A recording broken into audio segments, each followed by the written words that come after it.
शेषार्यवंशकलंशोधरिभोर्निरन्तरम् श्रीमन्नृसिंहगुरुवर्यपदाब्जभङ्गम् श्रीमन्ननन्तगुरुवर्यसुतम् गुणाब्धिम् सन्तत्कुमार गुरुवर्यमहम् प्रपद्ये। वसुदेव सुतम् देवम् कंसचाणूरमर्दनम् देवकी परमानन्दम् कृष्णम् वन्दे जगद्गुरुम्। गीता सुगीता कर्तव्या किमन्यै शास्त्रविस्तरैः या स्वयं पद्मनाभस्य मुखपद्माद्विनिसृता। भगवद्गीதை 18ஆம் அத்தியாயம். சாஸ்திர சாரார்த்தம் பிரதானமானது. 2 பிரிக்கிறான். முதல் நாள் 40 ஸ்லோகம், நாள் 38 ஸ்லோகம். 40 ஸ்லோகத்துக்குள்ளே 2 விஷயம். ஈஸ்வரே கர்த்திருத்தா புத்தி, எல்லாம் எம்பெருமானுடைய திருவருளால் தூண்டப்பட்டு செயல்படுவார்கள். முதல் விஷயம். 2வது சத்வோபாதேயதா அந்திமே, சத்துவமே கடைபிடிக்க வேண்டியது. 6 விஷயத்தை சொல்லி சத்வம் ரஜஸ் தமஸ், சத்வம் ரஜஸ் தமஸ் மூர்த்தி என்று சொல்லி 6 விஷயத்துக்குள்ளே 18 ஸ்லோகத்தாலே சத்வத்தை தாம் கடைபிடிக்கலாம். எந்த மாதிரி ஸ்ரத்தாத்திரை விபகத்துக்குள்ளே 6 சொன்னாரோ இங்கும் ஒரு 6 சொன்னார். ஏன்னா சத்வோபாதேயதா, சத்தத்தை தாம் கடைபிடிக்க வேண்டியது, கை கொள்ள வேண்டியது, ரஜஸ்தமஸை தள்ள வேண்டிய இந்த விஷயத்தை சொல்லி முதலாவது 17 ஸ்லோகம். இது ஈஸ்வரே கர்த்திருத்தா புத்தி. அப்புறம் 23 ஸ்லோகத்தாலே சத்வோபாதேயதா என்ற விஷயத்தை சொல்லி இன்றைய தினம் 40 ஸ்லோகத்தை அனுபவிக்க போகிறோம். என்ன சொல்றாரு இங்கே? சந்நியாசத்தையும் தியாகமும் ஒன்றா வெவ்வேறா, அவற்றின் ஸ்வரூபம் என்ன என்று அறிவதற்காக அர்ஜுனன் கேள்வி. முதல் பிரச்சனத்தை, சந்நியாசம் என்றால் என்ன, தியாகம் என்றால் என்ன, ரெண்டும் ஒன்னேயா வெவ்வேறா பிரச்சனம். அதுக்கு உத்தரமாக 2 ஸ்லோகத்தாலே சந்நியாசம் தியாகங்களை பற்றி அறிவாளிகள் சொல்ற விஷயத்தை சொல்லி மேல் 3 ஸ்லோகத்தாலே தியாகம் சந்நியாசம் என்றும் 2ம் ஒன்றே. கர்மங்களுடைய ஸ்வரூப தியாகம் தவறானது, சங்கல்பத்தையும் கர்மா என்னுடையது என்னும் எண்ணத்தையும் பலனில் விருப்பத்தையும் விட்டு கர்மங்கள் அனுஷ்டிக்கப்பட வேண்டியதையே இந்த 3 ஸ்லோகத்தால் சொல்லி அனந்தரம் கர்மஸ்வரூப தியாகம் தாமச தியாகம் தமோ குணத்தால் விளைவது. கர்மத்தையே விட்டுடுன்னு சொல்லல, கர்மத்திலே பல தியாகம், கர்த்தృత్వ தியாகம், மமதா தியாகம் 3ஆவது அத்தியாயத்தில் சொன்ன விஷயத்தை சொல்றார் கர்மயோகத்தில். அடுத்தது, உடலுக்கு வருத்தம் விளையும் என்றும் அச்சத்தால் கர்மத்தை விடுவது ராஜச தியாகம், அதற்கு பயனில்லை. 3வது, பல சங்கங்களை மட்டும் விட்டு இத்தனை நிமித்த கர்மங்களை அனுஷ்டிப்பதில் சாத்விக தியாகம். 3 பிரிச்சு தாமச தியாகம் என்ன, ராஜச தியாகம் என்ன, சாத்விக தியாகம் என்ன சொல்லி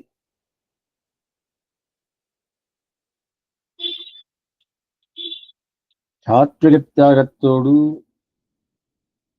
கூடியவனுடைய ஆத்ம குணங்களை விவரித்து கர்ம பலத்தியாகமே உண்மையான தியாகமாகும். அத்தகையவனிடம் கர்மத்தின் பலன் ஒட்டாது.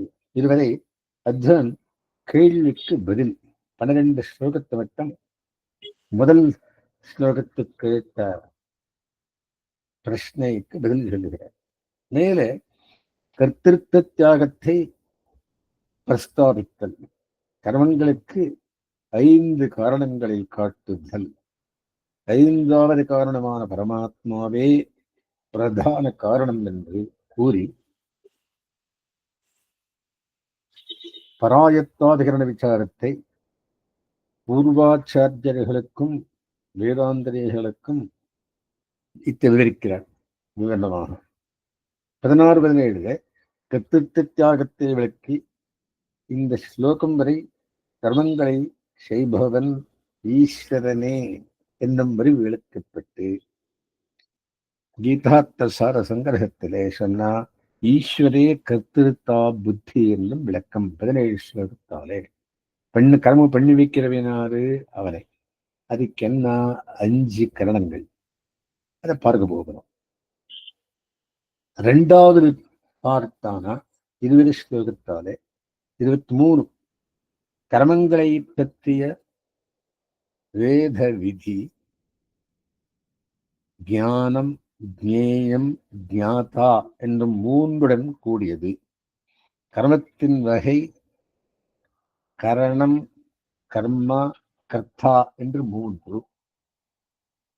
அடுத்தது ஞானம், கர்மத்தை பற்றிய அறிவு, கர்மம், செய்யப்படும் கர்மம், கர்த்தா, கர்மத்தை செய்பவன் ஆகிய ஒவ்வொன்றும் முக்குணங்களை இட்டு 3ஆக பிரிக்கப்படுகின்றன. இதுலயும் 6 திரைவிதத்தை சொல்றார். ஞானத்திரயம், கர்மத்திரயம், கர்த்தாத்திரயம், புத்தித்திரயம், திருத்தித்திரயம், சுகத்திரயம்.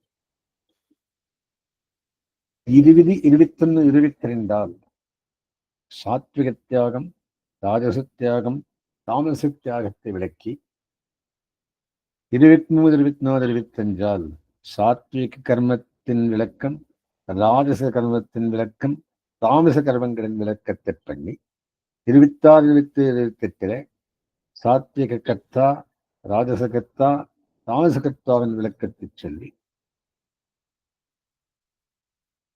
புத்தி, திருத்தி ஆகியவை குணத்தை இட்டு மூவகைப்படும் என்று 29வது ஸ்லோகத்தை சொல்லி திரிவித புத்தியை 30, 31, 32 சாத்விக புத்தி, ராஜச புத்தி, தாமச புத்தியை விளக்கி 33, 34, 35 சாத்விக திருத்தி, ராஜச திருத்தி, தாமச திருத்தியை விவரித்து 36, 37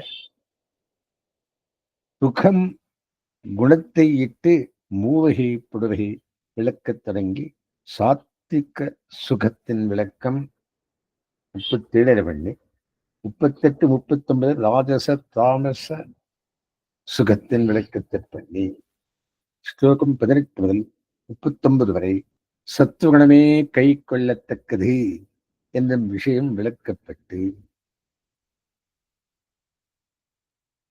பத்த ஜீவன்களின் இந்த முக்குணங்களிலிருந்து விடுபட்டவன் எவனும் இல்லை. எல்லாரும் இந்த திருவிடத்தால் தான் கட்டப்பட்டிருப்பார்கள். இத்தனை விஷயம் இன்றைய தினம் அனுபவிக்கப் போகிறோம். இதற்கான உபன்யாசம்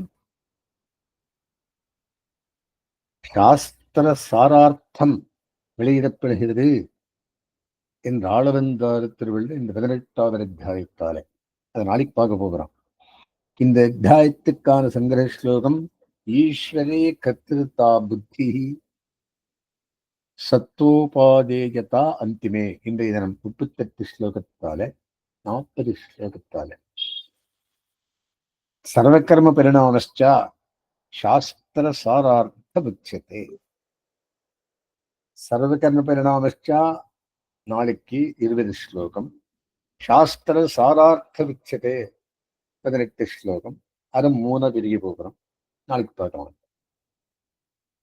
எம்பெருமானே எல்லாவற்றையும் செய்கிறான் என்ற எண்ணம்.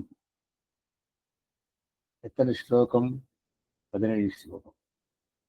சத்துவமன்றே கை கொள்ளப்பட வேண்டும். 23 ஸ்லோகம்.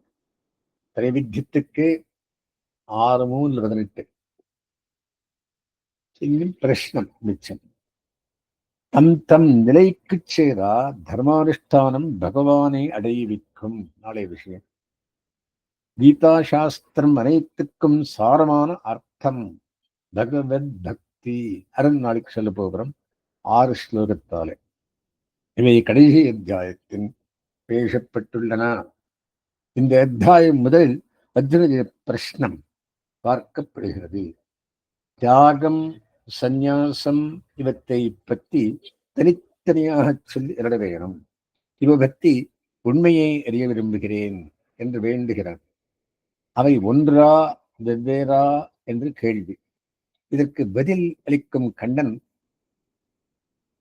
சில அபிப்பிராயங்களை முதலில் சொல்லி இறுதியில் தன் சித்தாந்தத்தை வெளியிடுகிறான். ஐயம் திருகிற அறிவேணுமானால் எல்லா பட்சங்களையும் அறிந்து பகவத் அபிப்பிராயம் என்னதென்று தெரிய வேணும். அப்போதுதான் திருடமான அறிவு ஏற்படும். தியாகம், சந்நியாசம் இரண்டும் ஒன்றே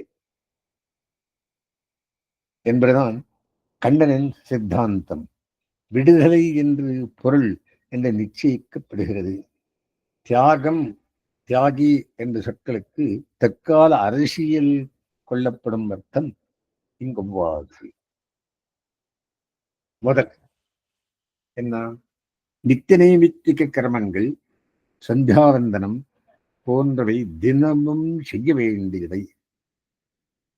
அமாவாசை தர்ப்பணம் போன்றவை நைமித்திகம், கால விசேஷங்களில் பண்ண வேண்டியவை. இவற்றை அவசியம் செய்யதாகவே வேண்டும். இது நமது கடமை. தர்மம் செய்யாவிடில் பாபம். இது நமது தர்மம். செய்யாவிடில் பாபம். செய்ததனால் என்ன பலன் என்று கேட்கக்கூடாது. ஒரு பலனை விரும்பி செய்யும் காரியம் காமிய கர்மம். நித்யாக்னிஹோத்திரம் நித்திய கர்மம் அவசியம் கர்த்தவியம். ஆயுர் அபிவிருத்திக்காக செய்யப்படும் ஆயுஷ்யகோம் காமிய கர்மம். செய்ய வேண்டும் என்ற நிர்பந்தம் கிடையாது. செய்தால் பலன் உண்டு. அவரவர் விருப்பப்படி ஆகும். மூக்குவுக்கு தியாகம் அவசியம். ஆனால் நித்திய நைமித்திகங்களை விட்டுவிட அதிகாரம் கிடையாது. காமிய கர்மாவை விட்டுவிடலாம். மூக்குவுக்கு மோட்சத்தை தவிர வேறு எந்த பலத்திலும் ஆசை கூடாது. மற்ற பலன்கள் பந்தஹேத்து. அவற்றை அனுபவிக்க மேலும் மேலும் பிரிவுகள் வேண்டும். இது முதல் பட்சம். இரண்டாவது, முமுக்ஷு நித்தியம் நைவித்திகம் காமியம் எல்லா கர்மங்களையும் செய்யலாம், செய்ய வேண்டும். ஆனால் பலனில் துளியும் ஆசை வைக்க கூடாது. அதாவது கர்ம தியாகம் கூடாது. சர்வ கர்ம பலத்தியாகம் அவசியம். பலத்தை எதிர்பாராமல் விடுகையே தியாகம், சந்நியாசம். நித்திய நைமித்திக கர்மாக்களைப் போலவே காமிய கர்மாக்களையும் பகவத் ஆராதன ரூபமாக அவன் முகமதத்துக்காக பலனை விரும்பாமல் செய்ய வேண்டும். இது இரண்டாவது பட்சம். உலக இயல்பு, மனித இயல்பு உப்பில் ஊறுகாய் ஊறுவது போல நமது மனம் ஒரு காரியத்தினால் கிடைக்கக்கூடிய பலனிலேயே ஊத்தம் கொண்டிருக்கும். பலத்தியாகம் மிகவும் கஷ்டமானது. பகவத் அனுகிரகத்தினாலேயே வர வேண்டும். பலத்தில் ஆசையின்மை என தியாகம் முமுட்சுவுக்கு மிகவும் அவசியம். இந்த இரண்டு பட்சங்களும் 18 ஸ்லோகத்தில் சொல்லப்படுகின்றது. இப்ப மூணாவது பட்சம். ராகத்வேஷங்கள் என விருப்பு வெறுப்பு நம்மிடம் இயல்பாக உள்ளவை. ஆத்ம பரமாத்ம விஷயம் தவிர மற்றதில் விருப்பம் கூடாது. அதாவது மற்றவைகளை கைவிட வேண்டும். மார்பால் மரம் செழிப்பா மங்கையர்தோள் கைவிட்டு என்று ஆழ்வார் திருவாக்கு. தியாஜ்யம் தோஷ விருத்தியே என்பதற்கு ராகத்வேஷங்களை தோஷம் என விடுவது போல எல்லா கர்மங்களையும் தோஷமாக விட்டு விட வேண்டும் என்பொரு பட்சம். தோஷவத்து கர்மா என்று தோஷமுள்ள கர்மாக்கள் என்று பொருள் கூறுவர்களும் உளர். உதாரணமாக பிராணிஹிம்சை கூடாது என்பது பொதுவானது. பிராணிஹிம்சை பண்ண வேண்டுமில்லை, யாகங்களை விட வேண்டும் என்று இந்த பட்சம். ஆனால் ஜீவஹிம்சை தவிர்க்க முடியாதது. கண்ணிமைக்கும் போதோ அந்த காற்றில் சில சூக்ஷ்மமான பிராணிகள் படுகின்றன என்று அறிவாளிகள் சொல்லுகின்றனர். இது தவிர்க்க முடியாதது என்றோ. யாகத்தில் பசுஹிம்சை வேறு விதமாகியாலே தோஷம் என்று வைதீக பட்சம். எந்த கர்மாவையும் ஸ்வரூபத்தா செய்வதையே விட்டுவிட வேண்டும் என்பது நமது சம்பிரதாயம் என்று. கர்மம் கைங்கரியத்திலே புகும் என்றே நமது ஆச்சாரியர்கள் எழுதியுள்ளார். நாம் ஸ்வரூபத்தையே விட வேண்டும் என்பது சாங்கிய பட்சம். நாலாவது, எந்த கர்மாவையும் விடக்கூடாது என்று ஒரு பட்சம். மூன்றாவது, நாலாவது பட்சங்கள் 18:3 சொல்லப்படுகின்றன. 2 ஸ்லோகத்தாலே 2 பட்சம், 3வது ஸ்லோகத்தாலே 3/4 பட்சம். மேலே தன்னுடைய மதத்தை கர்த்தவியமே தானி மே நிச்சிதம் மதம் உத்தமம் என்று 4, 5, 6 ஸ்லோகங்களில் வெளியிடுகிறான். முன்பு சொன்ன 4 பட்சங்களில்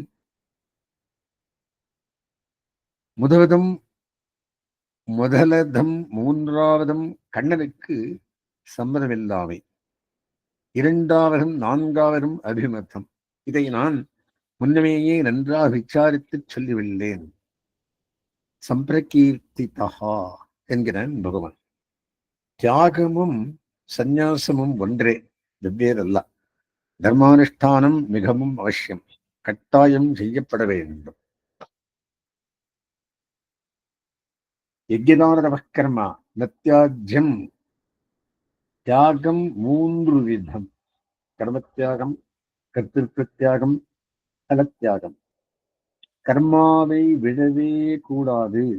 மயி சர்வாணி கர்மாணி சந்நியஸ்யாத்யாத்ம சேதசா நிராஷி நிர்மமோ பூத்வா யுத்தியஸ்வ விகதஜ்வரஹா என்று முன்னமே 3வது அத்தியாயம் 30வது ஸ்லோகத்தில் சொல்லிவிடலாம் கண்ணன். கர்மத்தியாகமாவது அதை விட்டு விடுவதல்ல, இதனால் வரக்கூடிய சர்க்காதி பலன்களில் எனக்கு அன்மையமில்லை என்று எண்ணது பலத்தியாகம். நான் நேரே இவத்தை செய்யவில்லை, பகவான் செய்விக்க செய்தேன் என்பது கர்த்திருத்த தியாகமாகும். சங்கம் தியக்த்வா பலானிச்சா ஏதானி கர்த்தவியம் என்று வலியுறுத்துகிறான். கர்மாவில் மமதா புத்தி கூடாது, பலனில் ஆசை கூடாது. யஜ்ஞார்த்த வஸ்துக்கள் தூய்மை தருபவை, பகவத் ஆராதனமாக பரார்த்தமாக அவசியம் செய்யப்பட வேண்டும்.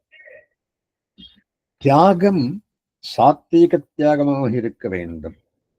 மமதா, கர்த்திருத்வா, பலத்தியாகங்கள் சாத்வீகம். அறியாமை, சோம்பல் இவைகளால் விடுவது ராஜச தாமச தியாகங்களாக இவை கூடாது. ஆகா, பகவானின் நிச்சித்தமான பட்சம் கர்மானுஷ்டானம் அவசியம். தன்னை கர்த்தாவாக நினைக்க கூடாது. கர்மாவை என்னது, எனக்கு பலன் தரும் என்று எண்ணக்கூடாது. பகவத் கைங்கரியமாகவே அனன்ய பிரயோஜனமாக செய்ய வேண்டும். எஸ்து கர்மபலத்தியாகி சத்யாகி இது அபிதீயதே என்பது குறித்தல் பாலது. தியாகி என்ற வரத்துக்கு லட்சணம் இது. மறியல், சிறைவாசம் இதில் பங்கு கொண்டு அரசியலிடம் சிறுகை விலக்காக பூசிடுபவன் நிச்சயமாக தியாகி ஆக மாட்டான். இஷ்டம் அனிஷ்டம் இவை இரண்டும் கலந்தது என்று கர்மத்துக்கு 3 விதமான பலன்கள் உண்டு. இஷ்டம் 1, அனிஷ்டம் 2, இவை இரண்டும் கலந்தது 3. இந்த கர்மத்துக்கு 3 விதமான பலன்கள் உண்டு. பலத்தியாகிக்கு இவை எதுவும் ஒட்ட மாட்டா. இதுவரை தியாக சந்நியாசங்கள் பற்றி உபன்யாசம், உபபாதனம் 2 ஸ்லோகம். இனி சங்கிரக ஸ்லோகத்தில் முதல் விஷயம் ஈஸ்வரே கர்த்திருத்தா புத்தி என்று விளக்கப்படுகிறது. ஒரு காரியம் நடக்க பல காரணங்கள் உண்டு. பகவான் முக்கிய காரணம். நாம் ஒரு நிமித்தமாக இருக்கிறோம். நமது சரீரமும் கர்மாவுக்கு தேவைப்படுகிறது. காயிக்கம், வாச்சிக்கம், மானசிக்கம், உடலால், பேச்சால், மனத்தால், காயா வாச்சா மனசா, இவையாவன காரியம் தர்மமாய் நியாயமானது அல்லது அக்கிரமமாய் அநியாயமாய் இருந்தாலும் 5 ஹேத்துக்கள் உண்டு. எந்த காரணமாக 5 ஹேத்துக்கள் உண்டு. உடல் கர்மாவிற்கு இருப்பிடமாகும். ஆத்மாவே கர்த்தா. ஐம்பலன்களும் மனசும் உதவுகின்றன. பரமாத்மாவே முக்கிய காரணம். காரியம் செய்ய ஞான சக்திகள் வேண்டும். இவை இந்திரியங்களின் மூலம் வெளியாகின்றன. இவற்றை பகவான் நமக்கு கொடுக்க நாம் பெற்றுள்ளோம். ஆகையால் அவன் முக்கிய காரணம். காரியத்தை நான் செய்தேன் என்று எண்ணவோ சொல்லவோ அவசரமில்லை. ஈஸ்வரன் செய்வித்தான் என்றே எண்ண வேண்டும். இரண்டாவது விஷயம் சத்துவம் உபாதேயம். ஞானம் ஜேயம் ஜாத்தா அப்படின்னு என்ன? அறிவு அறியப்படுவது அறிபவன் என்றும், கரணம் கர்மா கர்த்தா அப்படின்னு என்ன? செய்தல் செயல் செய்பவன் என்றும் 3 விஷயங்கள் உள்ளன. இவைகளை சாத்விக ராஜச தாமசங்களின் விளைவாக இலக்கணப்படுத்தி பேசுகிறான் கண்ணன். ஆத்மா சரீரத்துக்கு தாரகன், சரீரத்தை சுமக்கிறான். சரீரத்தை சுத்தமாக வைத்துக் கொள்ள வேண்டும். கண்ட ஆகாரத்தை வசிக்க கூடாது. கேவலம் வாய் நாக்கு திருப்தி அடைவதற்காக போஜனம் பண்ணக்கூடாது. வியாதி காலத்தில் பத்தியமான உணவு உண்பது போல ஆத்மாவுக்கு எப்போதும் பத்தியமான சாத்வீகமான உணவை உள்கொள்ள வேணும். லோகத்தில் பரமசாத்விகமான பொருள் திருத்துறாய். பரமசாத்விகமான தெய்வமான நாராயணன் பரமசாத்விகமான இதனால் புஜிப்பதை விரும்பி ஏற்கிறான். புலிசை எம்பெருமானுக்கு கண்டலப் பண்ண தக்க எப்பொருளையும் திருத்துறாயை சேர்த்து கண்டலப் பண்ண வேண்டும். பகவத் ஆராதன சேஷமான பொருளையே நாம் பஜிக்க வேண்டும். இது சத்தத்தை வளர்ப்பது. எல்லா ஆத்மாக்களும் மாறுபாடத்தவை, ஒரே தன்மை உடையவை. ஞானக்காரன் இதை காண்பது சாத்வீக ஞானம். தனக்குரிய வர்ணம் ஆஷ்டமம் இவற்றுக்கு தக்கபடி வேதத்தில் சொல்லப்பட்ட செயல்களை கர்த்திருத்வ மமதா பலத்யாக புத்தியுடன் செய்வது சாத்வீக கர்மம். பலனில் கண்வியாமல் தன்னை கர்த்தாவாக நினையாமல் வேதோக்தமான கர்மாக்களை வெற்றி தோல்விகள் மனவிகாரம் அடையாமல் இது தர்மம் என்று உறுதியுடன் செய்பவன் சாத்வீக கர்த்தா. இவ்விரகத்திலும் ஸ்வர்க்கம் முதலான மேல் கிரகங்களிலும் பலனளிக்கும் சாதனம் என பிரவൃத்தி நாம் முயன்று செய்வது. முமுட்சுவுக்கு நிவர்த்தியே என தியாக மனப்பான்மையே தேவைப்படுகிறது. நமது சரித்திரம் பகவத்கீதையில் யாதானம் பற்றி நீங்கும் பிரதமான நிவர்த்தியாகவே காணப்படுகிறது. பலனை உத்தேசித்து பிரவൃத்தி கூடாது என்று அறிய வேண்டும். சாஸ்திரானுமதமான தர்மானுஷ்டானத்தை பயமின்றி செய்ய வேண்டும். சாஸ்திரத்தை மீறி நிற்பதில் பயம் வேண்டும். எது பந்தஹேது அனப்பிரவிருத்தி, எது மோக்ஷஹேது அனநிவர்த்தி என்று அறிய வேண்டும். இத்தகைய அறிவு புத்தி சாத்வீகம். சத்வாத் சஞ்சாயத்தே ஞானம். சாத்விக நிலையில் உண்டாகும் அறிவே அறிவு. இந்த அறிவே உபாதேயம், கை கொள்ளத்தக்கது. குணங்கள் மூவகை: சத்வம், ரஜஸ், தமஸ். ரஜஸ் தமசுடன் கலந்த சத்துவம் மிஷ்ட சத்துவம்.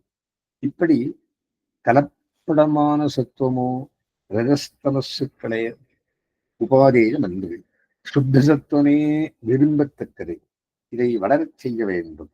இவைகளை பற்றி தெளிவாக அறிந்து சுத்த சத்துவம் தவிர மற்றதை மடியச் செய்ய வேண்டும். இந்த குணங்களின் காரியங்களை கொண்டு அவற்றை அறிந்து ஆகார நியமம் முதலானவைகளால் சுத்த சத்துவத்தை வளரச் செய்ய வேண்டும். இதுவே சத்வஸ்ய உபாதேயதா என்பது. இனி மூன்றாவது விஷயமான அருணாஷ்டம உச்சித்த கர்மா பற்றி மிகவும் நல்லறிக்காலமான தாவர யுகத்தை கலிக்கு தோல் தீண்டி என்பர்.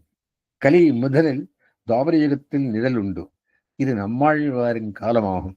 நமது உபதேசத்தால் நன்மை ஏற்பட்டது கண்டு புரிகபரிகா என்ற பெரியர்களுக்கு மங்களாசாசனம் பண்ணி ஆழ்வாரே சொன்னால் விரோத விதி ஆகிலும் சொல்லுவன் கேண்மினோ என்கிறார். கலி முத்துவெள்ள தற்காலத்தை பற்றி எந்தென்பது சொன்னால் விரோதம் தான் நிற்கும். அஸ்மந்திரமாரம்பாம் எதிரே கலகத்தனாம் லக்ஷ்மி வல்லமுகரியந்தாம் வந்தே குரு பரம்பராம்.